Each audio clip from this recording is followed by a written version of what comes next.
How did just 300 men defeat a massive army? Was it a miracle, brilliant tactics, or both? Today we break down Gideon's battle against the Midianites, one of the Bible's most surprising military victories. This story takes place during the time of the Judges. Israel had no king. Instead, there was chaos. The Midianites invaded every year. They destroyed crops and stole livestock. The Israelites hid in caves just to survive.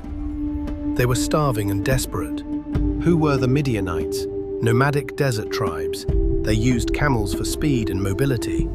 Their armies weren't formal but huge. The Bible says they were like locusts in number. They swarmed the land and took everything. Facing them seemed hopeless. Enter Gideon, not a warrior or general, just a farmer threshing wheat in secret. He was trying to avoid Midianite raiders. But the angel of the Lord appeared to him, called him a mighty warrior. Gideon was skeptical. He asked for signs to be sure. But God chose him because he was humble, so no one could claim credit for the victory. Gideon obeyed and called Israel to arms. 32,000 men gathered, but God said that was too many. He didn't want Israel to boast about their strength. God told Gideon to send home the fearful. 22,000 left immediately. Only 10,000 remained, still too many. God ordered another test. They went to the river to drink. Those who lapped water with their hands were chosen. Only 300 remained, from 32,000 to just 300. So the victory would clearly be God's. The Midianite army camped in the Jezreel Valley. Thousands of tents and campfires, a huge force, confident and secure. The valley was perfect for large armies. Wide, flat, plenty of water and space. The Midianites felt safe there. God sent Gideon on a secret mission. He snuck into the enemy camp at night.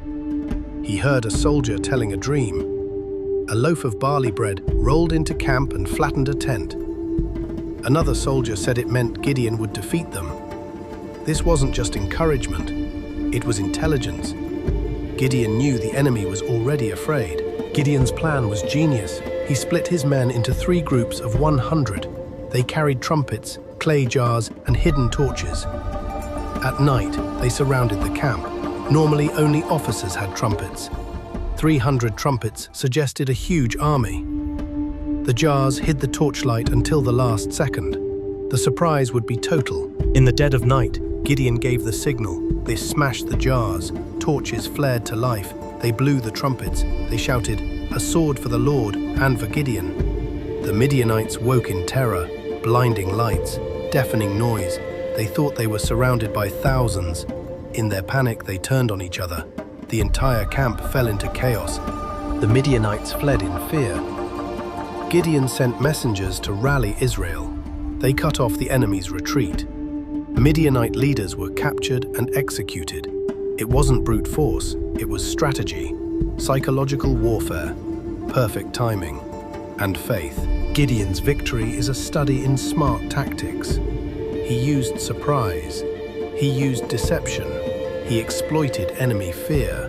He turned 300 men into the illusion of thousands. He understood morale is everything. Even modern commanders study these principles. How a small, disciplined force can beat a larger, disorganized one. After the victory, Israel had peace for 40 years. The people offered to make Gideon king, but he refused. He said, "The Lord will rule over you." Gideon's story isn't just about strategy, it's about humility, obedience, trusting God when victory seems impossible. Gideon's 300 men showed how faith and smart tactics can turn the tide. If you enjoyed this breakdown, subscribe for more Bible battles and ancient history explained. Tell us in the comments which story you want next.